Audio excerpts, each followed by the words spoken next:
Lions have certainly been a gritty, prideful team. Yes, pun intended. And Chris, even though they've trailed 4 times by 10 points, 4 times they have responded.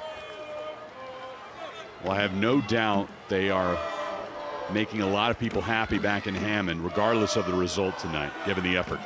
Kendall throws it out into the flat.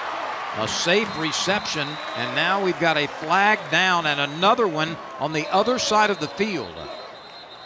Pass away to Smoke Harris. No way markers on feet.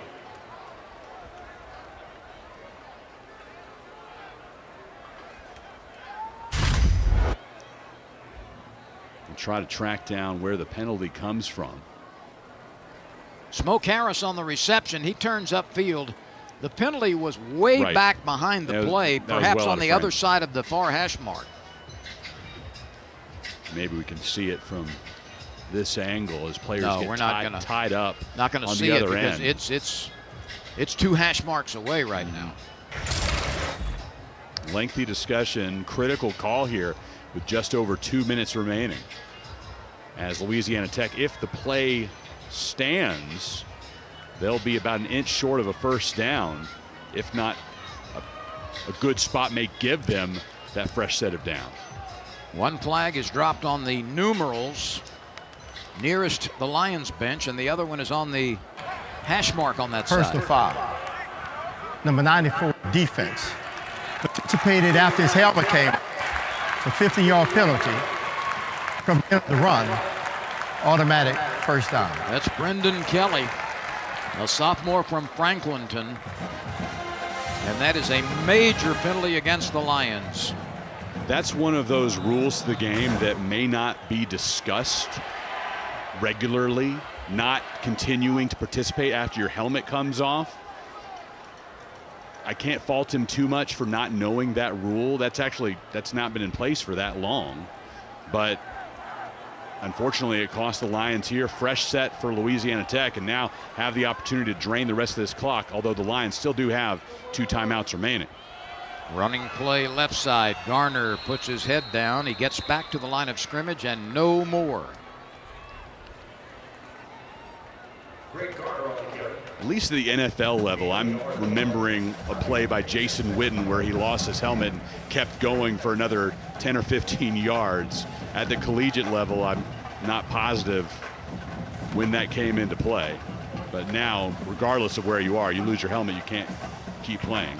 The Lions take their second timeout. We will return in a moment.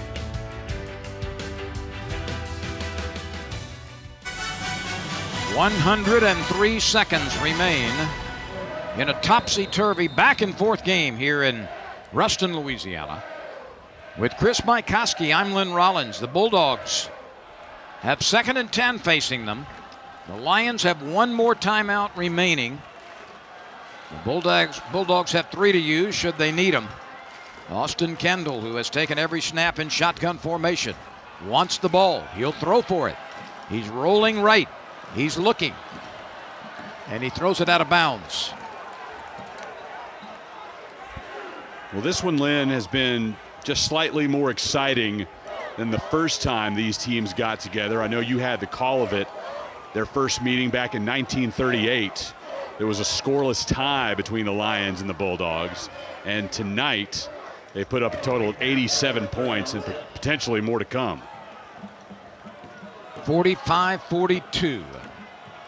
Louisiana Tech clinging to a scant 3-point lead. 3rd down.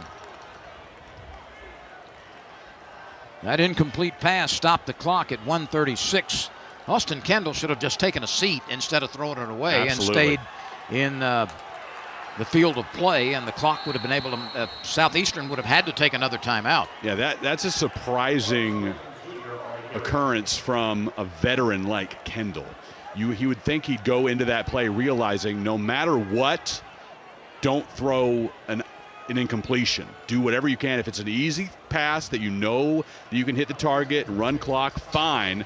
But if you're in trouble, absolutely, just sit down. I don't mind the play call. I don't mind trying to hook up on a an easy completion, Sure. get a first down, and you can run out the clock. Absolutely. But under no circumstances do you stop the clock by throwing it away to avoid a sack or avoid loss of yardage. Exactly.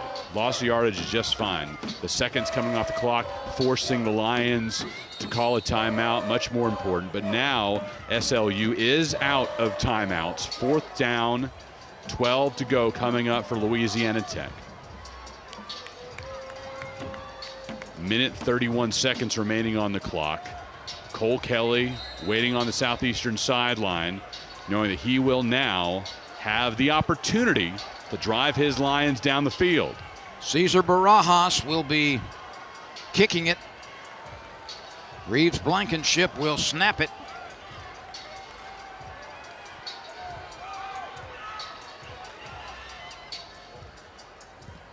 And the kick is away, a tumbler. And a fair catch is called for, and the ball backs up and is down at around the 7-yard line. Barajas kept that in the field of play. They'll mark it closer to the 8, and that's where Kelly and company will start this final drive.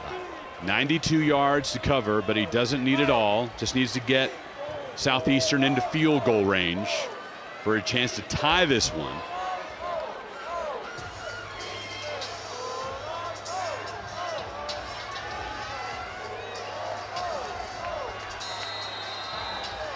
Coach Frank Selfo told us earlier in the week if the Lions can get down to the Tech 35, he would be comfortable with attempting a field goal from that range. Kelly throws this one out to the left side. It's caught for some yardage by C.J. Turner.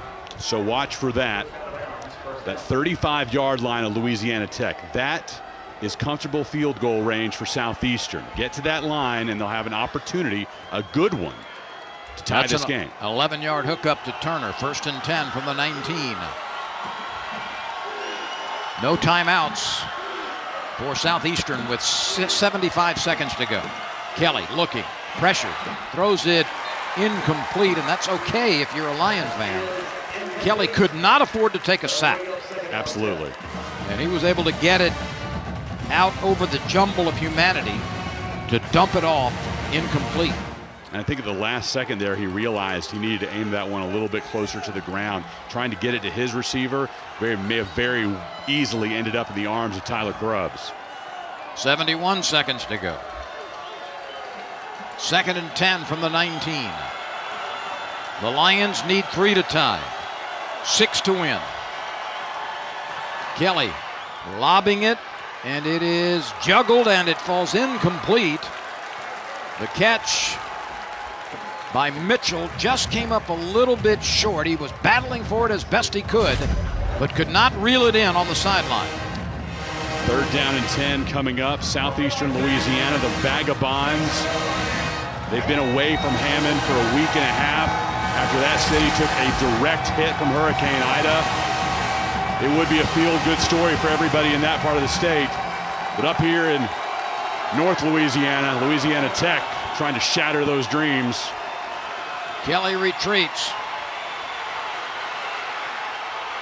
He'll try to get the first down, which will stop the clock. He does get the first down. The ball is out. No and whistle. Apparently the play is alive. Kelly fumbled. The officials did not stop the play. Now this one can be reviewed, of course, and most likely will. Right now, Louisiana Tech owns the ball. Another look as Kelly has that ball knocked. I think he's down. But if you're not sure, you let the play continue, because replay can come back and sort it all out for you. This will be a frame-by-frame breakdown by the official up in the booth. Watch the knee, watch the ball, watch the knee. Does he have control of the ball? I don't think so. I don't think so I think either. It popped out. That's a second fumble. look. I believe That's you're a right. fumble. I believe you're right. It's holding. Number 79, offense. For the fuck. The defense. 10-yard penalty from the previous spot. Repeat. Now this may The be previous reviewed, play is under review. and it will be, but I think that last replay we looked at, Chris, showed that Kelly had lost possession of the ball before he hit the ground.